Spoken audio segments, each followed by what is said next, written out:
Assalamualaikum warahmatullahi wabarakatuh. Kami dari kelompok 1 yang beranggotakan Deka Adam 0814, Desti Puspita 0815, Nabila Noprianti 0863, Dian Ameliana 0819, Fahru Rozi Husda 0843, dan Koirul Purwanto 0859. Hari ini kami berenam dari kelompok 1 akan mempresentasikan terkait potensi dan pemanfaatan kawasan pesisir berdasarkan konsep pengelolaan pesisir terpadu. Dengan studi kasus yang kami ambil berada di kawasan pesisir Pulau Derawan.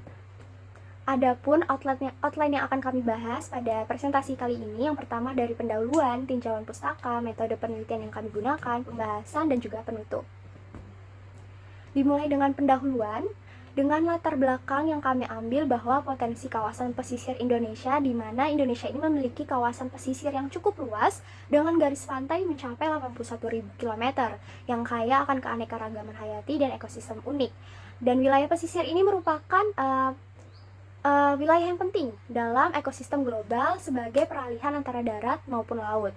Dan studi kasus dalam hal ini Pulau Derawan yang terletak di Kabupaten Berau, Kalimantan Timur merupakan contoh kawasan pesisir Indonesia yang memiliki potensi cukup besar untuk dikembangkan sebagai destinasi wisata bahari.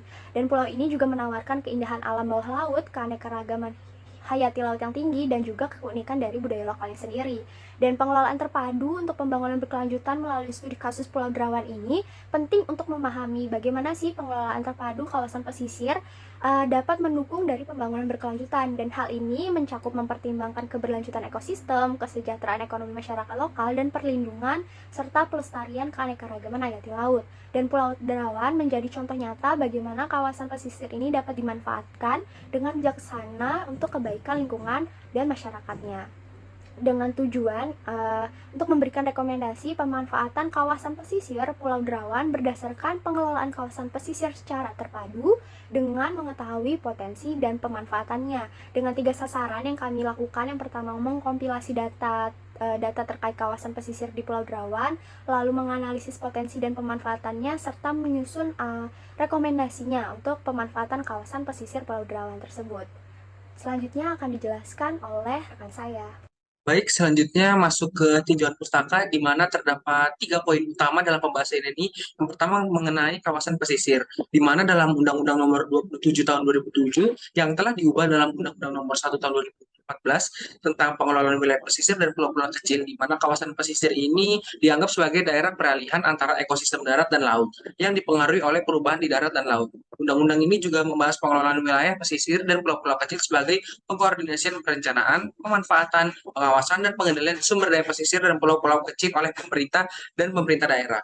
Di mana kawasan pesisir juga memiliki potensi sumber daya alam dan jasa lingkungan yang tinggi, termasuk ekosistem berupa terumbu karang, padang lamun, hutan mangrove, dan lain sebagainya. Kawasan pesisir juga dipandang sebagai ruang yang penting untuk kehidupan manusia dan makhluk hidup lainnya dengan potensi sumber daya yang terbatas. Keterbatasan ini termasuk besaran wilayah dan daya dukungnya, di mana kawasan pesisir ini juga digunakan untuk berbagai kegiatan ekonomi seperti permukiman, industri, pertanian, dan juga kegiatan lainnya. Namun, kegiatan ini seringkali bertantangan dan dapat menimbulkan konflik antar sektor. Maka dari itu, perlunya regulasi ketat untuk mengelola kawasan pesisir. Selanjutnya, yaitu membahas tentang konsep pembangunan berkelanjutan, di mana ini pertama kali dikenalkan oleh World Commission on Environment and Development pada tahun 1987, yang menekankan bahwa pentingnya memenuhi kebutuhan saat ini tanpa mengorbankan kebutuhan generasi yang akan datang. Pembangunan berkelanjutan memiliki 4 dimensi utama, yaitu ekologi, ekonomi, sosial, dan juga politik. Dan dalam konteks pembangunan berkelanjutan, penting untuk menghindari pemborosan sumber daya alam dan mengurangi polusi dan dampak lingkungan, serta juga harus mempertimbangkan kesejahteraan sosial dan budaya. Yang terakhir yaitu membahas konsep pesisir terpadu atau P2T, di mana pendekatan ini sangat dinamis yang mengintegrasikan pengelolaan wilayah pesisir secara holistik. Hal ini melibatkan harmonisasi dalam pengambilan keputusan tentang pemanfaatan, pembangunan, dan perlindungan wilayah pesisir dan sumber daya laut. P2T ini juga mempertimbangkan keterkaitan ekologi sektoral, disiplin ilmu, dan berbagai pemangku kepentingan atau stakeholder untuk mencapai keselarasan dalam pengelolaan wilayah pesisir.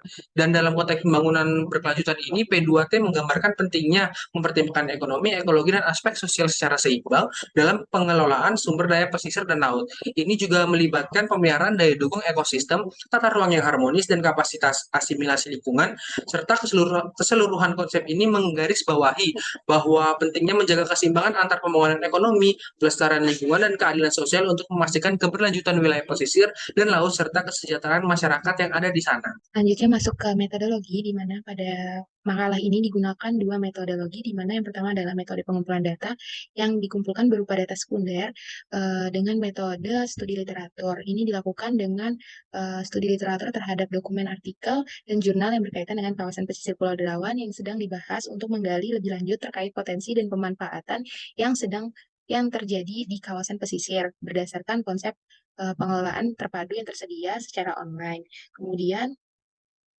masuk ke metode analisis. Ini yang pertama adalah mengkompilasi data-data kawasan pesisir Pulau Derawan.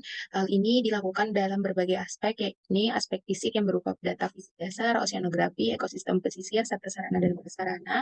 Kemudian aspek sosial berupa data kependudukan dan sosial budaya, ekonomi berupa data aktivitas ekonomi, komoditi unggulan, produksi perikanan, dan lain-lainnya. Serta yang terakhir adalah aspek kelembagaan yang berupa data jumlah dari jenis organisasi, serta fungsi dan aktivitas organisasi tersebut. Kemudian setelah melakukan kompilasi data, dilakukan analisis potensi dan pemanfaatan kawasan pesisir terpadu di Pulau Derawan. Ini dilakukan dengan melihat hasil kompilasi data dari berbagai aspek yang di tahap sebelumnya, kemudian dianalisis secara sederhana untuk melihat potensi dan pemanfaatan kawasan pesisir Pulau Derawan pada masing-masing.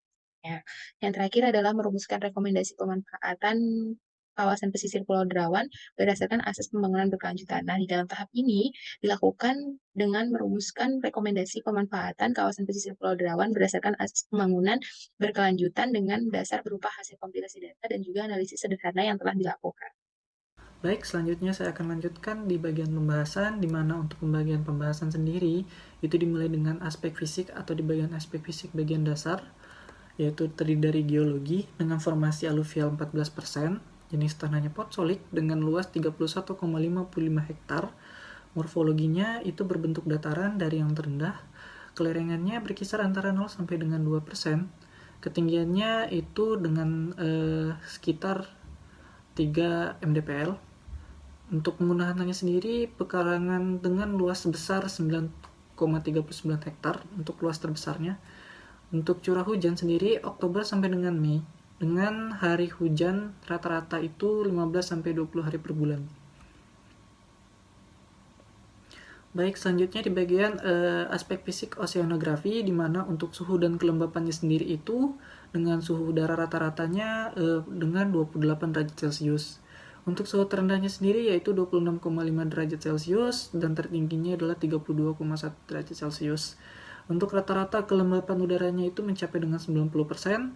Selanjutnya di bagian gelombang, dengan gelombangnya itu mencapai 1,25 sampai dengan 2,50 meter untuk ketinggiannya sendiri. Dan untuk klasifikasinya sendiri termasuk dalam kategori sedang.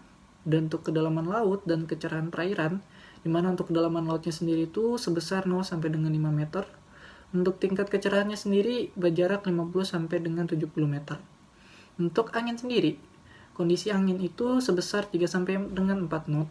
Dan untuk arah angin sendiri itu dari arah timur ke laut ke arah tenggara.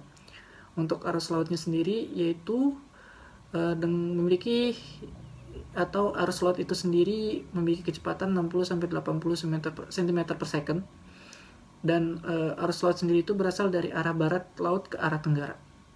Baik, selanjutnya yaitu adalah di bagian ekosistem pesisir sendiri, di mana untuk terumbu karang di situ tertera bahwa 76% dari total terumbu karang dunia atau 6.000 spesies ditemukan di Pulau Derawan. Dengan dimana Pulau Derawan merupakan bagian dari wilayah segitiga terumbu karang dunia. Untuk ikan terumbu karang sendiri, dengan sebesar 37% dari 6.000 spesies ikan terumbu karang ada di wilayah perairan Pulau Derawan. Dan untuk mamalia laut sendiri, itu terdiri dari 4 jenis, di mana ada paus sperm, paus biru, lumba-lumba punggung bungkuk, dan juga dugongs. Namun, mamalia laut ini sudah mulai terancam punah. Untuk penyu sendiri, ada 2 spesies, dengan dimana penyu dunia dapat ditemukan di perairan Pulau Derawan. Dari 7 spesies penyu dunia, 6 diantaranya berada di wilayah segitiga terumbu karang dunia. Dan adapun ekosistem pesisir yang ada di pulau-pulau kecil di sekitar Pulau Derawan adalah sebagai berikut, di mana ada Pulau Panjang, di mana sepanjang pantai sisi timur ditumbuhi oleh hutan mangrove dengan kepadatan yang cukup tinggi. Yang kedua adalah Pulau Semama, di mana sepanjang pantai ditumbuhi mangrove yang cukup luas dan padat. Di pulau ini terdapat padang lamun dengan luas sekitar 50 hektar dengan persentase tutupan terumbu karang sebesar 53,54%. Untuk di Pulau Sangalaki sendiri, itu ada kawasan Taman Wisata Alam atau TWA, laut yang ditumbuhi dengan pohon-pohon yang membentuk hutan pantai. Yang jenis pohonnya terdiri dari bintangur, ketapang, waru, butun, dan juga terdapat tempat penangkaran penyu laut serta padang lamun seluas 15 hektar.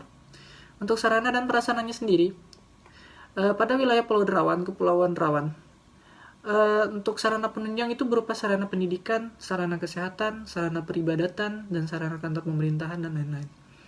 Untuk sarana pendidikan sendiri berjumlah sampai dengan 4, kesehatan 1, perbankan 1, peribadatan 1, olahraga 1, kantor pemerintahan 1, perdagangan dan jasa ada 46, pariwisata dan hiburan ada 42, keamanan dan pertahanan ada 2, RT dan lainnya ada 3, di mana total untuk sarana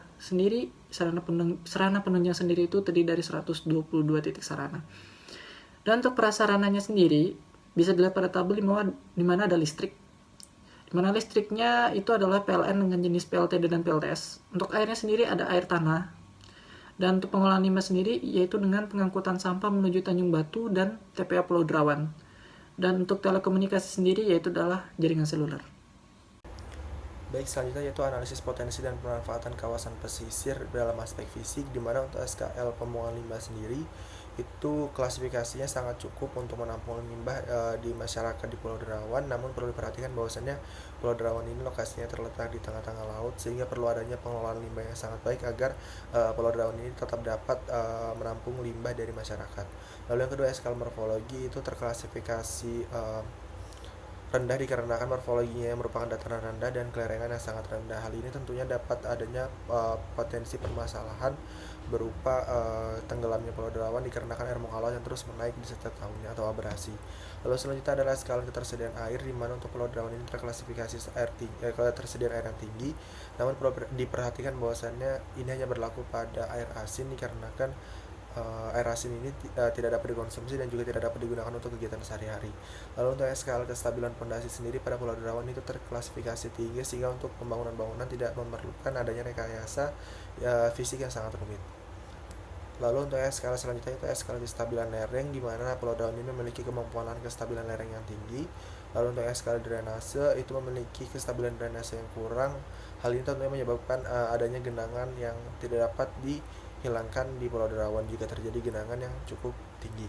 Lalu untuk skala erosi sendiri pada kawasan Pulau Derawan ini terklasifikasi tidak ada, dan untuk skala bencana alam ini terklasifikasi kurang dan hanya berupa abrasi dikarenakan Pulau Derawan sendiri morfologinya sangat rendah, sehingga dapat adanya permasalahan berupa abrasi. Lalu berdasarkan skala tersebut dilakukan analisis skala secara keseluruhan, di mana dilakukan dengan cara mengoverlay setiap satuan kemampuan yang telah diperoleh dengan rumus skor sama dengan nilai akhir dikalikan bobot. Dan berikut adalah tabel bobotnya. Dan berdasarkan bobot tersebut didapatkan bahwasannya kawasan Pulau Derawan ini memiliki kelas pengembangan yang agak tinggi, dan memperhatikan nilai minimum dan maksimal total nilai dengan angka yang ada di tabel tersebut. Lalu selanjutnya untuk rekomendasi untuk aspek fisik sendiri ada 5, yaitu melakukan inventarisasi dan pemetaan kondisi fisik secara komprehensif. Yang kedua adalah menyusun peta rekomendasi kesesuaian lahan. Yang ketiga adalah pengelolaan terpadu mengintegrasikan berbagai aspek. Yang keempat adalah konservasi sumber daya alam yang ada di Pulau Derawan. Dan yang kelima adalah pembangunan tanpa rekayasa fisik yang rumit dikarenakan kemampuannya yang agak tinggi. Selanjutnya yaitu aspek sosial, di mana ini membahas terkait kependudukan dan sosial budaya yang ada di Pulau Derawan. Dapat diketahui bahwa jumlah penduduk di Pulau Derawan sendiri telah mengalami fluktuasi selama beberapa tahun terakhir dari tahun 2017 sampai 2021. Dan ini mengalami peningkatan dan penurunan, di mana mengalami peningkatan kecil pada tahun 2018 dan berlanjut sampai tahun 2019 dengan jumlah penduduk mencapai 1.515 jiwa. Namun di tahun 2020 terjadi sedikit penurunan sebanyak menjadi 1.506 jiwa sebelum melonjak tajam pada tahun 2021 mencapai 1.594 jiwa. Hal ini juga menunjukkan perubahan dinamis dalam populasi Pulau Derawan. Lalu untuk kepadatan penduduknya sendiri mengalami penurunan dari tahun 2019 sampai 2020 sebesar 3,14%, di mana pada tahun 2019 distribusi penduduknya sebesar 16,42% dan pada tahun 2020 sebesar 13,28%. Dan Kepulauan Derawan sendiri kepadatan penduduk mencapai angka 8,06 jiwa per kilometer dan pada tahun 2020 kepadatannya turun karena ini juga mengikuti distribusinya. Lalu untuk budaya yang ada sendiri, terdapat beberapa budaya yang kami temui berdasarkan literatur. Yang pertama ada upacara adat melas kampung yang dilakukan oleh suku Dayak Basab yang ada di Pulau Derawan untuk memanen sarang walet. Lalu upacara adat buang naas yang dilakukan setiap tahun pada hari Rabu terakhir bulan Safar. Lalu terdapat budaya tari daling yang merupakan tarian tradisional suku Bajau Kalimantan Timur di Pulau Derawan. Lalu terdapat ritual maklami-lami lahatku yang artinya beramai-ramai suku Bajau. Gelarnya ini cukup sederhana dan acaranya lebih kepada kesenian. Yang terakhir ada ritual magjamu, di mana ritual ini merupakan tradisi pengobatan yang merupakan warisan leluhur budaya Bajau. Lalu untuk analisis potensi dan pemanfaatan pada aspek sosial sendiri, yang pertama dilihat dari pertumbuhan penduduk, di mana pertumbuhan penduduknya sendiri mengalami fluktuasi dan dinamika yang signifikan, di mana ini ditandai dengan peningkatannya yang tidak terlalu tinggi dan penurunannya yang tidak terlalu rendah. Lalu kepadatan penduduknya juga tergolong rendah dan distribusi penduduknya penurunannya cukup signifikan, walaupun tidak langsung turun secara drastis. Dan warisan budaya yang ada pada Pulau Derawan ini cukup kaya dan beragam dan berpotensi untuk mengembangkan kawasan Pulau Derawan itu sendiri.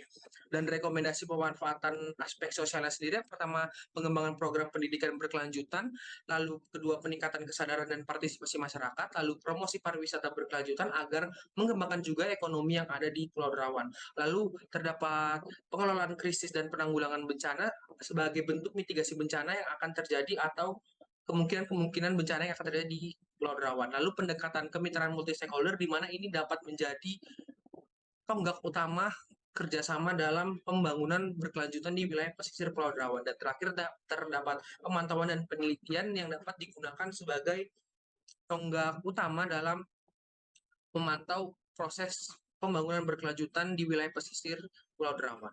Selanjutnya masuk ke aspek ekonomi, di mana pada kegiatan ekonomi yang ada di Pulau Derawan ini sebagian besar berasal dari aktivitas industri pariwisata yang mencakup ekonomi pelaku industri kuliner, akomodasi, dan juga jasa. Adapun jumlah unit dari industri kuliner, akomodasi, serta jasa yang ada di Pulau Derawan dapat dilihat pada tabel, di mana akomodasi ini terdiri dari homestay, penginapan, dan resort yang tersedia di Pulau Derawan dengan jumlah yang tertera pada tabel. Kemudian untuk industri kuliner sendiri, ini terdiri dari rumah makan dan juga pertokoan yang terdiri dari toko sembako dan toko kebutuhan sehari-hari. Kemudian untuk jasa sendiri, yang tersedia di Pulau Derawan adalah agen perjalanan wisata dan juga dive center atau jasa untuk melakukan dive atau snorkeling. Kemudian, industri ini didukung oleh adanya beberapa industri pendukung seperti penyedia cenderamata atau penjual cenderamata yang berupa cincin, gelang, kalung, gantungan kunci, dan lain-lain yang bersiri khas Pulau Derawan. Kemudian oleh-oleh khas Pulau Derawan seperti kaos, baju, kue sarang semut, dan lain-lain. Kemudian didukung juga oleh jasa transportasi berupa penyewaan sepeda, sepeda listrik, speed, dari Tanjung Batu ke Pulau Derawan, dan juga sebaliknya. Kemudian terdapat juga jasa penyewaan alat dan perlengkapan snorkeling seperti pelampung, kacamata renang, dan lain-lainnya. Kemudian di sisi lain, selain industri pariwisata, terdapat juga kegiatan ekonomi yang berasal dari kegiatan perikanan dan perkebunan, di mana komoditas perikanan yang ada di Pulau Derawan adalah ikan pelagis dan juga ikan karang, dan juga untuk komoditas perkebunan yang ada di Pulau Derawan adalah komoditas kelapa. Untuk analisis potensi dan pemanfaatan aspek ekonomi sendiri, di mana di sini potensinya adalah yang pertama potensi daya tarik wisata yang berpengaruh terhadap ekonomi dengan adanya akomodasi, jasa, dan kuliner yang tersedia di Pulau Derawan dalam rangka mendukung industri pariwisata.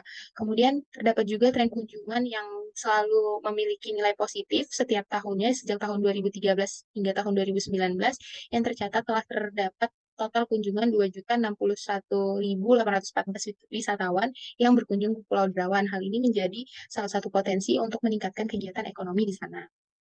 Kemudian adanya popularitas Pulau Derawan sebagai destinasi wisata bawah air yang menawarkan berbagai panorama alam menghasilkan kepuasan wisatawan atas kunjungan ke Pulau Derawan sebesar 63%. Ini didasarkan hasil survei yang telah dilakukan berdasarkan studi literatur di tahun 2018. Kemudian Pulau Derawan juga menawarkan berbagai kuliner, khususnya berbagai sajian menu seafood segar seperti ikan, udang, lobster, kepiting, kerang, dan lainnya. Hal ini mendukung kegiatan industri pariwisata yang ada di sana. Dengan adanya industri wisata kuliner, maka para wisatawan dapat menikmati keindahan alam sekaligus juga dengan kuliner khas Pulau Derawan. Kemudian ada pun permasalahan dari aspek ekonomi sendiri di Pulau Derawan setelah dianalisis. Yang pertama adalah Pulau Derawan masuk ke dalam kawasan strategis pariwisata nasional atau KSPN yang memiliki tren kunjungan wisatawan yang positif. Namun kenyataannya Pulau Derawan ini belum memiliki produk unggulan atau cenderamata khas yang menjadi identitas benar-benar Pulau Derawan. Jadi untuk cenderamata yang dijual pada umumnya masih dapat ditemukan di perkotaan Kabupaten Berau, namun belum ada cenderamata yang benar-benar khusus milik Derawan yang belum dijual lagi di luar daerah. Kemudian terdapat juga kurangnya kemudahan bagi investor untuk bergabung dan dalam pengembangan industri pariwisata dari segi akomodasi, transportasi, kuliner maupun jasa, dikarenakan sulitnya perizinan dan urusan pajak. Ini dapat mengancam kegiatan ekonomi dari industri pariwisata yang ada di Pulau Derawan. Kemudian aktivitas masyarakat maupun wisatawan di Pulau Derawan yang dapat berpotensi merusak panorama alam yang ada di pulau tersebut, sehingga dapat menurunkan popularitas dan juga minat atau daya tarik wisatawan untuk berkunjung. Kemudian untuk rekomendasi pemanfaatan dari aspek ekonomi sendiri, yang pertama adalah peningkatan kerjasama dari promosi dan investasi terhadap Pulau Derawan sebagai destinasi wisata. Kemudian dilakukan pemasaran destinasi kawasan Pulau Derawan melalui penyelenggaraan event baik dalam negeri maupun luar negeri untuk membangun pasar dan meningkatkan daya saing. Yang ketiga juga dapat dilakukan dengan peningkatan pemasaran dan promosi dengan influencer, di mana saat ini sosial media sedang gencar-gencarnya, sehingga pemerintah dapat menggunakan jasa influencer untuk meningkatkan promosi Pulau Derawan sebagai destinasi wisata untuk mendukung upaya konservasi satwa dan juga pemberdayaan masyarakat setempat untuk meningkatkan pariwisata. Kemudian memperkuat upaya pembinaan kepariwisataan dengan masyarakat sebagai pelaku pariwisata yang tinggal di daerah daya tarik wisata yaitu Pulau Derawan. Selanjutnya, pada aspek kelembagaan sendiri di Pulau Derawan terdiri dari 3. Yang pertama, pemerintah di mana memiliki peran untuk menetapkan peraturan daerah, salah satunya yaitu dengan menetapkan surat keputusan Bupati Berau mengenai pengawasan pengamanan konservasi sumber daya alam atau KSDA. Yang kedua, lembaga World Wide Fund memiliki tanggung jawab dalam menjaga ekosistem laut dengan upaya konservasi di Pulau Derawan, di mana World Wide Fund tersebut merupakan lembaga swadaya masyarakat yang ada di sekitar Pulau Derawan. Lalu yang ketiga, lembaga industri pariwisata, di mana merupakan pihak swasta yang bertanggung jawab untuk mendukung kepariwisataan di Pulau Derawan dengan cara membuka lapangan pekerjaan baru dan menyerap tenaga kerja. Adapun analisis potensi dan permasalahan pada aspek kelembagaan, yaitu potensinya yang pertama, Pulau Derawan memiliki beberapa lembaga, baik dari pemerintahan maupun swasta yang telah berpartisipasi dalam membantu memajukan pariwisata di sana. Lalu yang kedua, terbukanya lapangan pekerjaan bagi masyarakat di sekitar Pulau Derawan karena adanya pihak lembaga swasta atau industri pariwisata yang memberikan wadah tenaga kerja. Lalu selanjutnya, masalah yang ada di kelembagaan Pulau Derawan. Yang pertama, belum maksimalnya strategi yang dibuat oleh pihak-pihak lembaga yang terlibat dalam pengembangan pariwisata di Pulau Derawan. Yang kedua, kurangnya partisipasi masyarakat untuk berkontribusi dalam Pokdarwis atau kelompok sadar wisata, sehingga masyarakat di sekitar Pulau Derawan tidak memiliki pengetahuan mengenai sadar wisata. Lalu, yang ketiga, masyarakat lokal kurang setuju dengan adanya lembaga swadaya masyarakat atau WWF pada Pulau Derawan. Selanjutnya, ada rekomendasi pemanfaatan aspek kelembagaan. Yang pertama, meningkatkan kualitas sumber daya manusia agar dapat memanfaatkan potensi sumber daya alam dengan baik. Lalu yang kedua, pembentukan komunitas gabungan dari pihak pemerintah, lembaga swasta, ataupun lembaga swadaya masyarakat. Lalu yang ketiga, perlunya lembaga sistem pengawasan dan penegakan hukum di Pulau Derawan agar sektor pariwisata tersebut dapat terjaga dengan baik. Baik, kita masuk ke bagian penutup dari presentasi kami bahwa ada 3 kesimpulan yang kami ambil. Yang pertama, bahwa Pulau Derawan ini merupakan pulau yang memiliki potensi besar dalam hal pariwisata dengan ekosistem laut yang kaya dan budaya yang unik. Dari segi aspek fisik seperti lahan, topografi, dan geologi, Pulau Derawan mendukung berbagai kegiatan. Dan aspek sosial juga mencerminkan bahwa penduduk lokal di sana terjaga dengan baik dan sektor pariwisata menjadi sektor yang mendominasi ekonomi dengan perikanan dan perkebunan sebagai sektor tambahan. Dan peran pemerintah, LSM, dan industri pariwisata ini penting dalam hal pengembangan dan pelestarian kawasan pesisir ini. Dan Pulau Derawan berpotensi juga dalam hal menjadi destinasi pariwisata berkelanjutan yang memberikan manfaat ekonomi bagi masyarakat lokal. Dan yang kedua, bahwa Pulau Derawan ini memiliki potensi infrastruktur dan pariwisata yang besar, tetapi perlu perhatian terhadap lingkungan. Air bersih salah satunya menjadi tantangan utama di Pulau Derawan. Perubahan sosial dan ekonomi serta pelestarian budaya lokal juga penting. Tantangan termasuk izin yang sulit dan konflik antar LSM juga perlu dikoordinasikan antar pemerintah, pariwisata, LSM, dan masyarakat untuk keberlanjutannya tersebut. Dan fokus pada lingkungan dan ekonomi berkelanjutan serta partisipasi masyarakat dalam hal pelestarian sumber daya alam.